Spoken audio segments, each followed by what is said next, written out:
نفس السآلة والخبث واللزوجة الزملكاوية، زيه زي غيره كتير. بس معرفش ليه ده بالذات كل لما اشوفه بفتكر هاني حتحوت.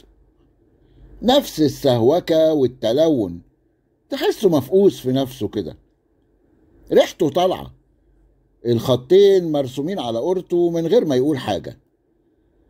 أنا بتكلم عن اللي كركب الموسم اللي فات واللي هيشلفط الموسم اللي جاي، نجم النجوم، باراشوت الإدارة الرياضية، سمكة السنين والتنين، الزملكاوي بس محترم، طه عزت.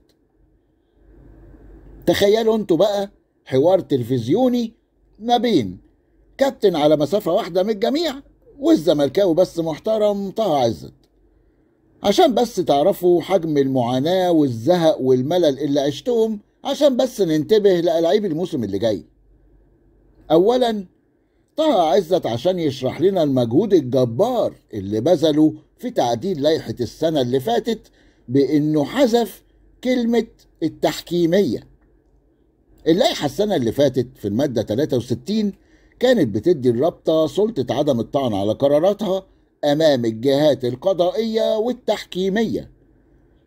فطه عزت بذل مجهودات مكثفة وسهر الليالي عشان بس يحذف لنا كلمة تحكيمية. الله عليك يا حبيب والديك، دي التعديلات ولا بلاش؟ الراجل يا جماعة أنقذ الكرة المصرية. الراجل ده بيشتغل من قلبه ورب، الراجل مموت نفسه حرفيا عشاننا وعشان مصلحة الكرة المصرية. طه عزت الزملكاوي بس محترم بعد ما خد نفسه ونشف عرقه من المجهود الفظيع اللي عمله عشان يحذف كلمة التحكيمية، ابتدى بقى يشرح لنا تعديل مادة الانسحاب الجديد. امال ايه؟ ما هو معيشنا بقى في لوغاريتمات فيثاغورس طول الوقت. والتعديل الجديد يا جماعة باختصار ما حصلش حاجة، هو بس وضح شوية العك اللي كان عامله السنة اللي فاتت في المادة 17، المادة اللي عملت كل الأزمات دي. ويقول لك اللائحة لازم تبقى واضحة للجماهير، كلنا بنشتغل عشان الجماهير، امال ايه؟ طب بتقول لنا احنا ليه؟ ما تقول لروحك، ما انت اللي كنت عامل الحلزونة يما الحلزونة وقعدت بقى طول السنة تنظر وتفسر لنا على مزاجك. وسيبك بقى من الجماهير، كلنا عارفين انت بالذات شغال لمصلحة مين.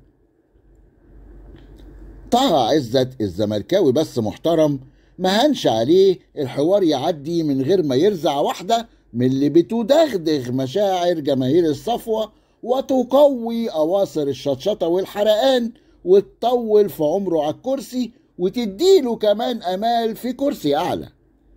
وراح قايل لنا إن لقب الموسم الماضي لا يزال معلق وننتظر قرار المحكمة الرياضية وسننفذه فور وصوله. يا حبيبي ده كان زعلان قوي إن محدش نفذ له اللي نفسه فيه. يا حرام ما قدرش يخصم 6 نقط من الأهلي زي ما كان عايز، فيا عيني بقى قاعد مستني حكم المحكمة الرياضية ومعشم نفسه ومعشم جمهور الصفوة معاه.